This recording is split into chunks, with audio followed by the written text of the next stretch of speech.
Anyway, so this was the blog that was released yesterday. I've already seen it, but I want to go over it once so I can put it on YouTube, of course. And because there's some things in this that I think are absolutely broken. Absolutely broken. Dis, if you're still here, these gloves, very much a you build, I think.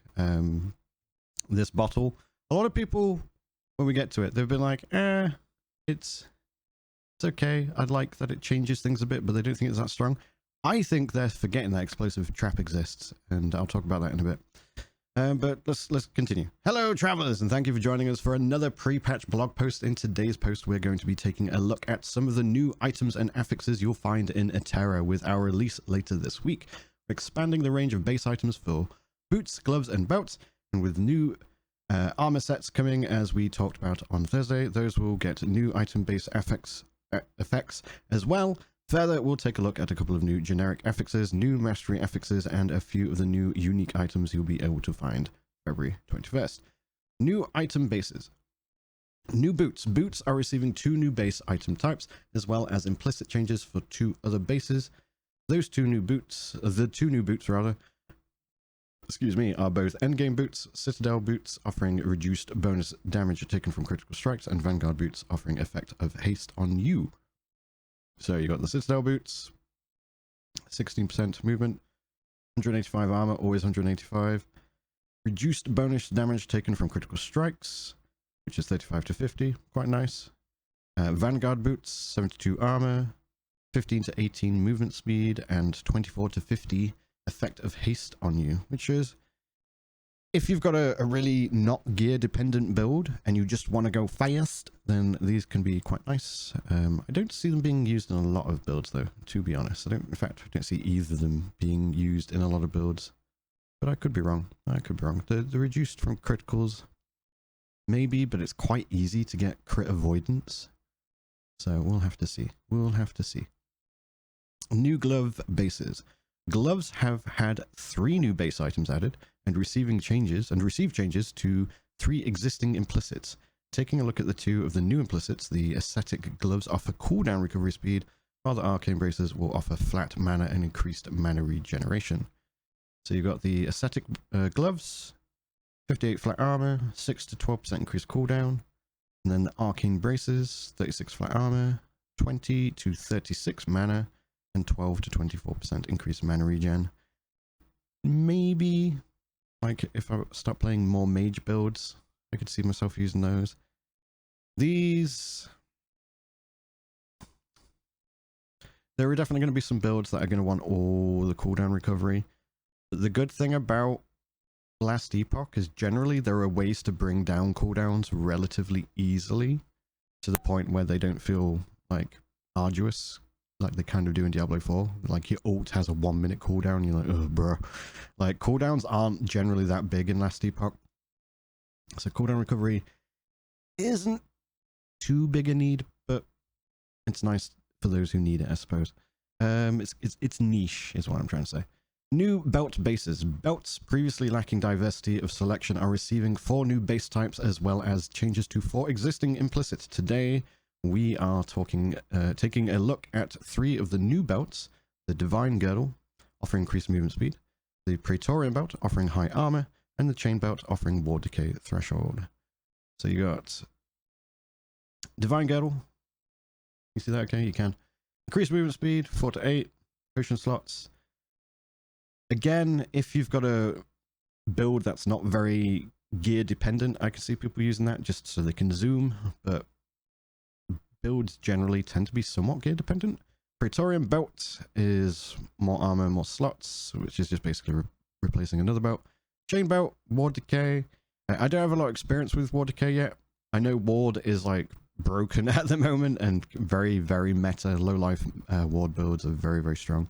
So I can see that definitely being used by a number of people. New helm bases. New armor sets means new implicits. Taking a look at a few helms. First, in the Mage's new Tyrant Crown, offering elemental damage leech to his health, an often in-demand stat. Next up, the Rogue's Blood Visage helm offers increased damage over time, and bleed duration provides a great option for Rogue's many dot builds. Lastly, the Acolyte's Necropolis helm even offers ward decay, threshold, and ward gain on kill for stronger ward retention and some ward generation while clearing. Tyrant Crown, so 130 flat armor, 1 to 3 lifesteal, which is nice. Blood Visage, so I already touched on this one in the previous video / back when we were covering the notes. The damage over time, quite nice, especially up to 95%. I'm more keen on the bleed duration, although I'm not 100% sure I would use this to replace my current helm, but it's going to be an option as part of the bleed build that I'm making. Necropolis helm, again, pretty much repeat what I said about the belt. I imagine there's a lot of ward players who are going to use that if they're an Acolyte, because it's just so strong at the moment. New body armor bases, along with the new helm base items, the new class-specific armor sets also means new body armor base items. Today we're looking at 3 of the upcoming base body armors as well. First, the Apocalypse Plate offering armor, stun avoidance, and increased echo damage when a skill is echoed, offers a great option for Void Knights out there. Up second is the Primalist's Beastmail providing armor, increased movement speed, and health regen. Offers a great body armor for minion players who use mobility and regen to stay alive. Finally, the Acolyte's Coven robes offer armor, increased cast speed, and mana regen, making for a well-rounded caster's body armor. Sure. I mean, this, I can definitely see Void dudes using this one, especially with a range of 13 to 130. Bruh, that's huge. That's huge, and big dick armor as well. Beastmail, 156, increased movement speed, health regen. Health regen generally is a bit shit, like literally any other form of life regen, be it leech, on hit, etc., is vastly superior to health regen. So again, I can only really see people going for this if they're really determined to have high mobility and it's a not gear dependent build. Coven robes, cast speed, and mana regen. Like I said, mana regen is a bit of a weak stat because you need such a huge amount of mana regen to make it good, or to make it feel good, I suppose is the better phrasing I should use there. Cast speed is always nice though. Gotta say I'm a fan of cast speed. Affixes. February 21st will bring with its 12 new general weapon affixes, with several classes receiving new and updated skills. We're also adding an additional 33 idle, body armor, helmet, and relic affixes to find in Last Epoch. Weapon affixes. One area of feedback we've received is the lack of effective stats on weapons for some builds, and in particular, minion builds. To help address this, we're adding a few new affixes. Covering 10 of the 12 new weapon affixes, we're looking at 2 groups of suffixes you'll be able to find on several weapons. Increased minion damage is a stat which is in fairly high supply in Last Epoch, where minion flat damage is quite rare. So to make the weapon affix feel more impactful, we've changed the minion damage suffixes to offer flat damage to minions instead of increased damage. This will come in 3 flavors: minion melee damage, minion spell damage with minion bow damage, minion spell damage and minion bow damage, and minion melee damage and minion bow damage. Is there no minion throw? Did I misread that? Huh. I suspect there is, and they just forgot to list it, maybe? Slight oversight otherwise. As a more general purpose affix, we've also added a new suffix which grants damage penetration to both yourself and your minions. This suffix is available for each of the 7 damage types, though are rare and can only be found on endgame items. For example, Scepter can have suffixes with 11 minion spell damage or 11 minion bow damage. And they can also have 13% physical penetration and 13% minion physical penetration. So it's kind of nice. Particularly this one, the hybrid one. Like this one I could see myself using. Not on a Scepter, but if it's on other items, certainly with the bleed build, that would work very nicely for me. Class-specific affixes. With the new masteries and skills coming on the 21st, we'll also be adding a number of relevant class-specific affixes. We've offered a selection of a number of these affixes you can look forward to. Warlock affixes. Idol's Sickening Prefix is a percentage increased damage over time while you have an ailment overload. Body armor, percent increased spirit frequency with chthonic fissure. Helm, percent chance for 3 additional projectiles when you directly cast chaos bolts. A relic plus X to level of profane veil. Percentage increased damage over time, and so on. So, for example, 79% increased damage over time while you have an ailment overload, plus 65 health. 34% increased spirit frequency with chthonic fissure. 35% chance for 3 additional projectiles when you directly cast chaos bolts. Plus 2 to profane veil, plus 56% increased damage over time. That looks pretty. I like the new icon. Falconer affixes. So this one, I can't remember if I saw anything where I was like, holy shit, this buffs the build. But there was some cool stuff for the builds here. Idle scattering is a suffix. It's percent increased area with caltrops. Percent chance to shred armor on hit with caltrops. The idle winged prefix is a percent chance to deal double damage with falcon strikes. The helm is a percent increased damage with dive bomb. Percent increased area with dive bomb. Body armor is plus X to level of explosive trap and increased throwing damage, which could be good for the build that I have in mind. For another build I have in mind, rather. So, for example, you get plus 6 throwing damage with caltrops, but you can also have a suffix which is 8% increased area with caltrops, plus 9% chance to shred armor with caltrops. You can have a prefix with 11% chance to deal double damage with falcon strikes, which is quite big. I suspect that's a tier 1 or tier 2. Probably not a... Well, actually, no. They're all tier 1s, aren't they? On idols, thinking about it. Ignore me. I do wonder what the roll range is, though. Rogue's Growhide Hood can have 46% increased damage with dive bomb and 26% increased area with dive bomb. It can also have plus 1 to explosive trap and plus 56% increased throwing damage. Excuse me. Black build only build.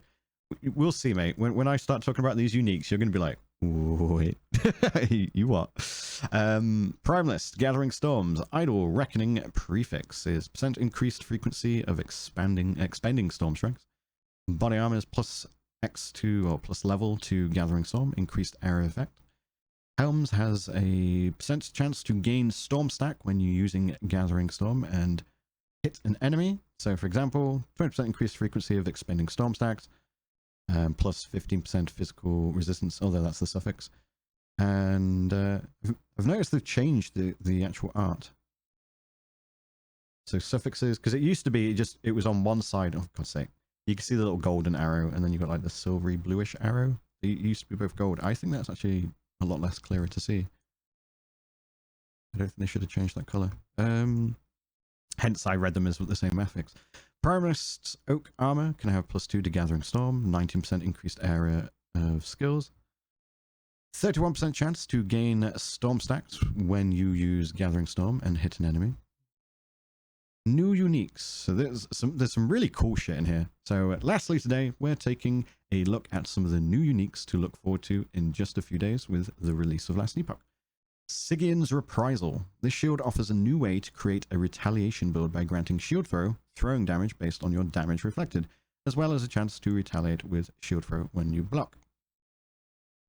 So, for example, plus 3 to shield throw, 28% chance to retaliate with shield throw on block, 0.5 second cooldown, which I think is quite cool.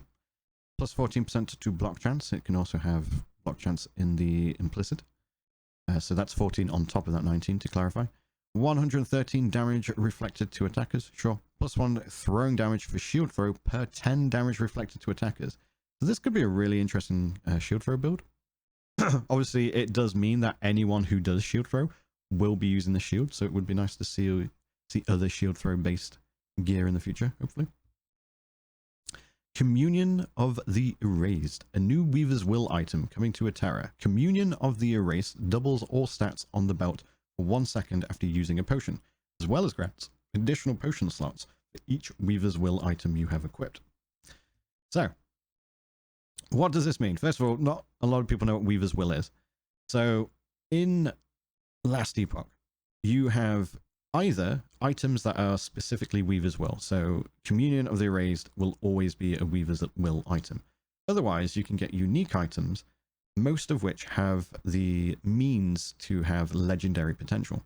legendary potential scales from 1 to 4. And what that means is, if, for example, you found an item with 1 legendary potential, you could then go to the Temporal Sanctum, and you clear out the Temporal Sanctum, and at the end, you get access to like this forge, effectively, where you put in your item with however much legendary potential. In our example, we're saying 1. And then you can put in an exalted item. The exalted item has to have the 4 main affixes included. Sealed doesn't count, so you don't have to worry about that. And then when you put it in this forge, it has a 25% chance, regardless of the tiers. As far as I'm aware, it's not weighted anyway, but it will just pick one of the tiers at random and apply it as an additional modifier to your legendary potential item. So if you get a legendary item, if you get an item with 4 legendary potential, it means all of the affixes will then transfer onto the item. So it would look something a little like this. So this is a legendary shield that I've put in the build planner. So for example, if I had an exalted item and I crafted it so it had the block chance, physical, all resistance, and armor, and then I found a legendary potential item or a legendary potential Flayer's Pride with 4 legendary potential, it would inherit all of them. If it only had 1, it would pick one of these 4 at random and add it to the shield. Weaver's Will, on the other hand, rather than you crafting onto it, it just picks random affixes. So the item levels up as you kill shit. So you'll be killing things, and if it's got 6 Weaver's Will, it means it'll go, here's a tier 1 plus resistances. Here's a tier 1 vitality. Here's a tier 1 physical damage. Here's a tier 1 whatever. Once it's filled all 4, it will then randomly start upgrading those 4. So you could end up with like 4 really powerful affixes that are perfect synergy. You might get 4 that are completely shit. Who knows? And then the more Weaver's Will you have, the higher those tiers can get to. So I think 17 is the cap, which would mean that you get tier 5 on everything, I think. Or, sorry, no, that doesn't make sense. I think 17 is the cap, but it will mean that some stuff has the potential to get to tier 5 and some things might not, depending on how much Weaver's Will you've got. So that's what Weaver's Will is. That's a very dumbed down speed explanation. Stats on this item are doubled for 1 second after using a potion. I already mentioned earlier, I want to make a potion build work, and this is probably going to be one of those items. +1 potion slot per equipped Weaver item. So if you've got loads of Weaver's Will items with perfect rolls, I suspect you could make like a really sick build with this, but you would need perfect items for it to actually be effective. It's also got 51% increased armor, which as a percentage is huge. 33% of mana spent and gained as ward, also huge, especially 33% if you put this on a caster. That's going to be gargantuan. 12% more damage to stunned enemies. So I think this belt is niche, very, very niche. But if you do get the perfect combo, the wombo combo of Weaver's Will items and rolls on your Weaver's Will items themselves, then I suspect we're gonna see a video at some point in the future where someone makes this build, hopefully me, because I would like to do it, and it's just gonna be something that just one shots people. Drink a potion, the screen dies. Like it's gonna be something stupid like that.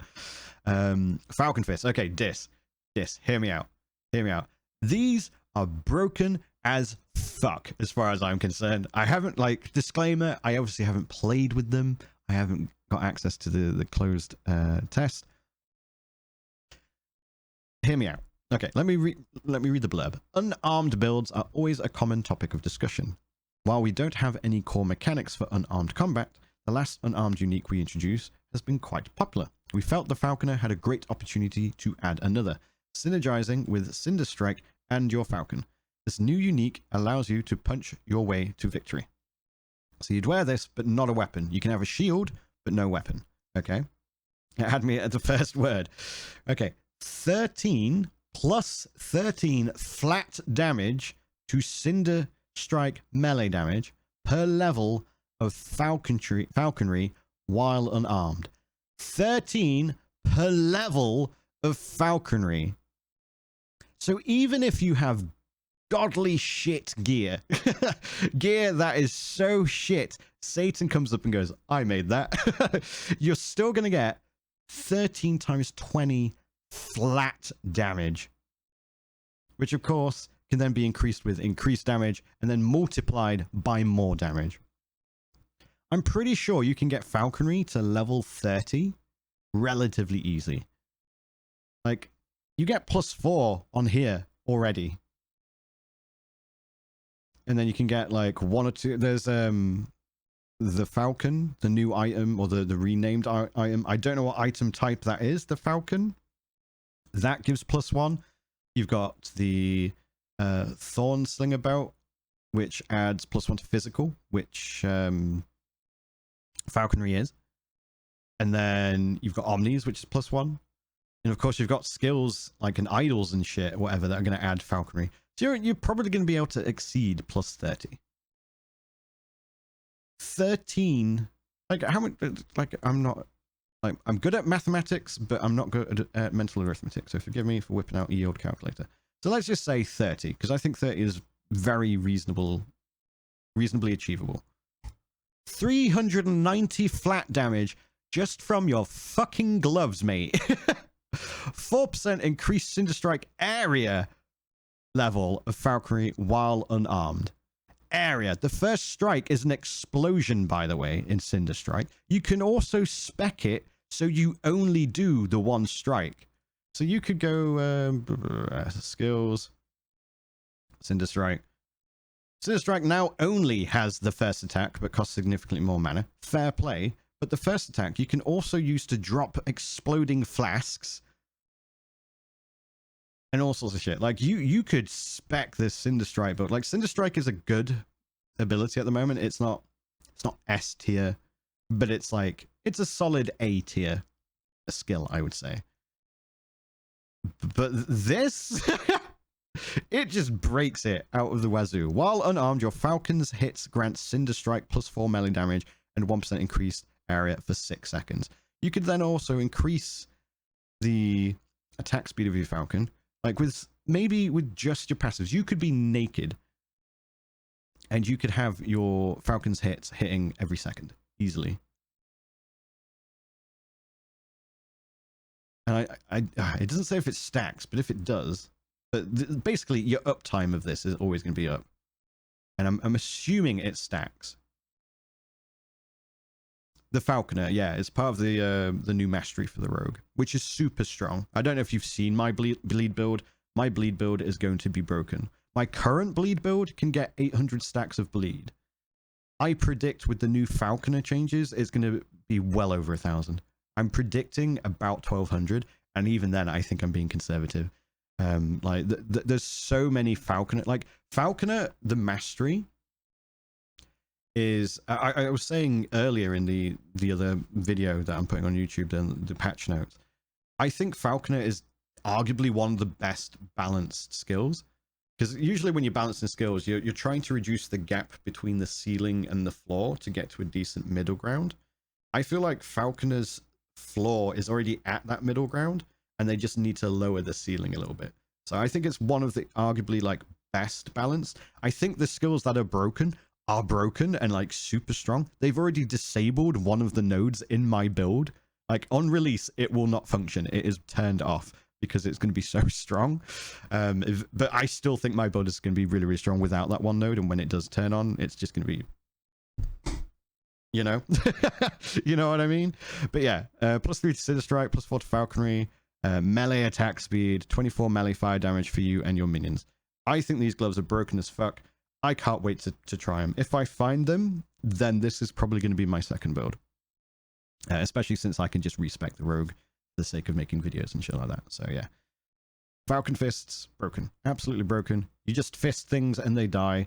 And like I said, the Cinder Strike can be changed so you just do the one big explosion, and it's going to be even bigger depending on how you scale it and all the passives that you can get. So you just spam the big AoE attack, which then drops volatile flasks, which are then adding more AoE. So yeah, I'm pretty sure if you went for like a crit build with this, it will be insane, in my opinion. This is another really cool item. But yeah, that's the Dis item. So hopefully you're excited about that one, Dis. This one's actually really cool. It looks sick. Like, you're just playing with the spine. Very, very cool look. I've seen other like games and designs of like spine-based swords, but I think this is a really good like adaptation of that, because usually it's like the other way around, isn't it? I like how the spine is the back of the blade, if you know what I mean, and then you've got the serrated edge with the vertebrae kind of thing, whereas usually it's kind of like on both sides, if you know what I mean. Anyway, this two-handed sword designed for warlocks not only changes mechanics but also visuals. Spine of Malatros will replace your Chthonic Fissures spirits with flame whips and grants flame whip additional benefits. I'll show you the animation. The animation I think actually looks really sick. We saw it in the 1.0 patch reveal video as well. But +3 to fire skills, +2 to damage over time skills, +2 to acolyte skills. So effectively, like, assuming that hasn't got rolls and they're fixed, you've got like 7 to plus skills for some skills. Like if you're an acolyte and you convert it to fire and it's damage over time, congrats, you've got all the skills. Chthonic Fissures cast Flame Whip instead of releasing spirits. Chthonic Fissures skill tree applies to Flame Whip from all sources.